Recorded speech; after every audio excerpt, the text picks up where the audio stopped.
ओम नमो भगवते वासुदेवाय. सार्थ सुबोध ज्ञानेश्वरी.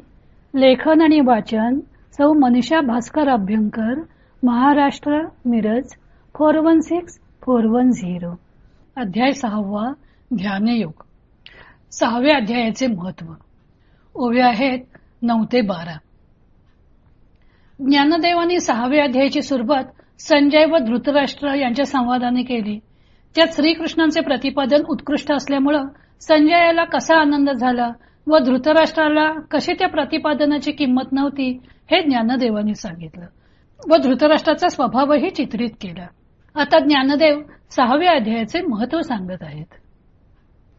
तेने आनंदाचे निधालेपणे साभिप्राय अंतःकरणे आता आदरेसी बोलणे घडेल तया. त्या तृप्तीने श्रीकृष्णाच्या बोलण्याचा अभिप्राय मनामध्ये घेऊन तो संजय धृतराष्ट्रास आदराने सांगता होईल. तो गीते माझी षष्ठीचा प्रसंगो असे आयनीचा जैसा क्षीरार नवी अमृताचा निवाडू जाहला. ते संजयाचे बोलणे हाच गीतेच्या 6व्या अध्यायाचा प्रसंग आहे व तो जाणण्यास चांगलीच बुद्धी पाहिजे. ज्याप्रमाणे क्षीर समुद्रातून अमृताची निवड झाली तैसे गीतार्थाचे सार जे विवेक सिंधूचे पार नाना योग विभव भांडार उघडले का. त्याचप्रमाणे हा 6वा अध्याय गीतेचे सार आहे. हा अध्याय विचाररूपी समुद्राचा पलीकडचा किनारा आहे. अथवा हा अध्याय म्हणजे अष्टांग योगाच्या ऐश्वर्याचे खुले केलेले कोठारच होय. जे आदी प्रकृतीचे विसवणे जे शब्द ब्रह्मासी न बोलणे जेथून गीता वल्लीचे ठाणे प्ररोह पावे. जो मूळ मायेचे विश्रांती स्थान आहे, ज्याचे वर्णन करण्यास वेद समर्थ नाहीत व ज्यात गीतारूपी वेलीच्या अंकुराचे स्वरूप वाढीला लागलेले आहे. प्रस्तावनेच्या सुरुवातीला श्रीकृष्णार्जुन संवादाचा धृतराष्ट्र व संजयावर झालेला परिणाम वर्णन केल्यावर ज्ञानदेव गीतेच्या 6व्या अध्यायाचे महत्व वर्णन करीत आहेत. संजय मनामध्ये अत्यंत संतुष्ट झालेला आहे.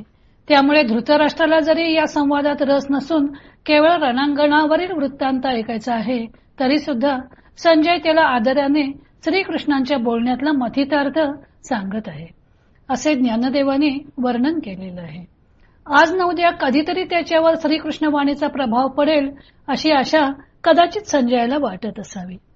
संजय मुखाने ज्ञानदेव सांगत आहेत की गीतेचा 6व्या अध्यायाचा प्रसंग मोठ्या बहारीचा आहे, पण ते जाणण्याकरता अमृताचा निवाडा करणारी चांगली बुद्धी पाहिजे. पुराणातून कथा वर्णिली आहे की अमृत प्राप्ती करता देव व दानवांनी मिळून क्षीर समुद्र घुसळला. सुरुवातीला निघालेलं विष शंकरांनी प्यायल्यानंतर त्यातून लक्ष्मी, चंद्र, अप्सरा, उच्चैश्रवा घोडा, ऐरावत हत्ती अशी नानाविध रत्ने निघाली. पण सुरुवातीलाच विष निघाले आणि नंतर चांगली रत्ने प्राप्त झाली म्हणून देवांनी समुद्र घुसळण्याचे काही थांबवले नाही, कारण त्यांचा प्रयत्न हा अमृत प्राप्तीसाठी होता. प्रयत्न कसे करायला हवेत त्याविषयी भर्तृहरीचा एक श्लोक प्रसिद्ध आहे. रत्नैर्महार्हैर्स्तुतुषुर न देवा न भेजिरे भीम विषेण भीतिम सुधाम विना न प्रययुर्विरामम न निश्चितार्थाद विरमंती धीराः.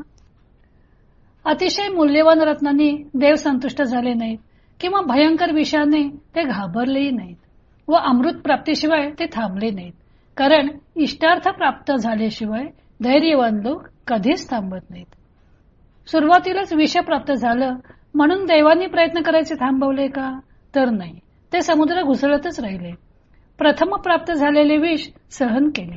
नंतर अनमोल रत्ने प्राप्त झाली, पण म्हणून मोहात भुलून ते आपले ध्येय विसरले नाहीत. अमृत प्राप्ती हे त्यांचे ध्येय होते, ते गाठल्याशिवाय ते थांबले नाहीत.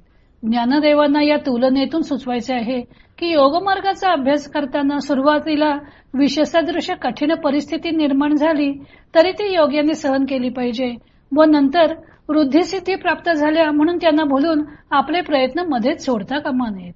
तेव्हा ही योगसिद्धी प्राप्त करून घ्यायची असेल तर साधकाने देवांसारखी अमृत निवाड्यावर दृष्टी ठेवली पाहिजे. ज्ञानदेवांनी पुढे 6व्या अध्यायाला आत्मानात्म विवेकरूपी समुद्राचे पहिलं तीर असणारा, योग विभव भांडार ज्यामुळे उघडता येईल असे दार असणारा, असा हा 6वा अध्याय सारभूत आहे असे म्हटलेले आहे. येथे 6वा अध्याय म्हणजे गीतेचे सार असे म्हटलेले नाही. गीता जीव ब्रह्मैक्याचा उपदेश करते. ते जीव ब्रह्मैक्य साध्य करून घेणे हे देवांच्या अमृत प्राप्तीसारखे प्रत्येक प्राणी मात्रेचे ध्येय असले पाहिजे आणि कोणतेही ध्येय गाठताना एक मार्ग पकडला पाहिजे. ते ध्येय गाठण्याचा एक मार्ग म्हणजे योग मार्ग. तो योग मार्ग या अध्यायात सार रूपाने सांगितलेला आहे. आत्मा कोणता व अनात्म वस्तू कोणत्या हे जाणले की आत्मवस्तूचे ग्रहण करायचे आणि बाकी साऱ्या वस्तू त्याज्य म्हणून टाकून द्यायच्या व नंतर आत्मवस्तू हीच ब्रह्मस्वरूप आहे हे जाणायचे म्हणजे जीव ब्रह्मैक्य जाणणे. अशा विवेकाने परब्रह्माशी होणारे ऐक्य हे अनुमानजन्य असते, पण योगाभ्यासाने अद्वैताचा प्रत्यक्ष अनुभव येतो. थोडक्यात जीव ब्रह्मैक्य म्हणजे जणू समुद्राचे पहिलं तीर, सहजासहजी दृष्टीपथात न येणारे. ते पहिलं तीर योगाच्या सहाय्याने गाठता येणार आहे.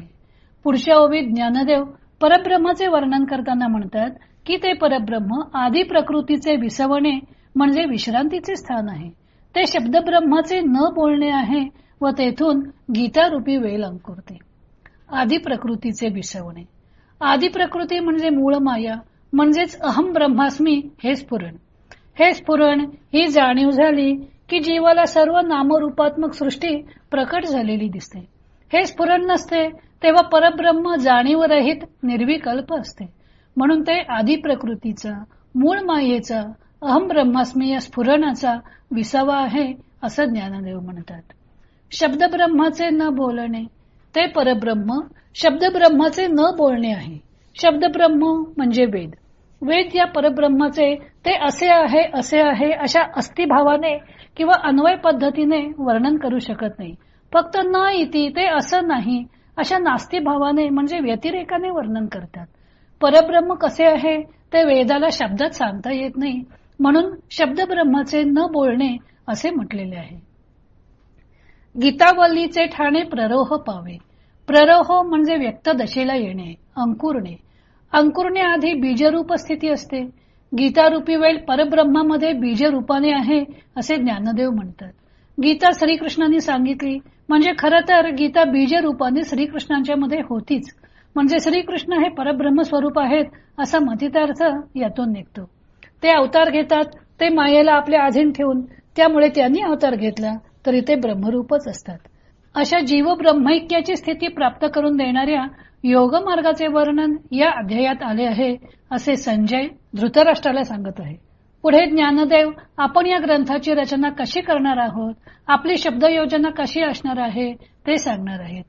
त्यातून त्यांचा मराठी भाषेविषयीचा अभिमान व आपला आत्मविश्वास व ग्रंथाची अनुपमता व्यक्त होणार आहे. तो भाग आपण उद्या पाहू.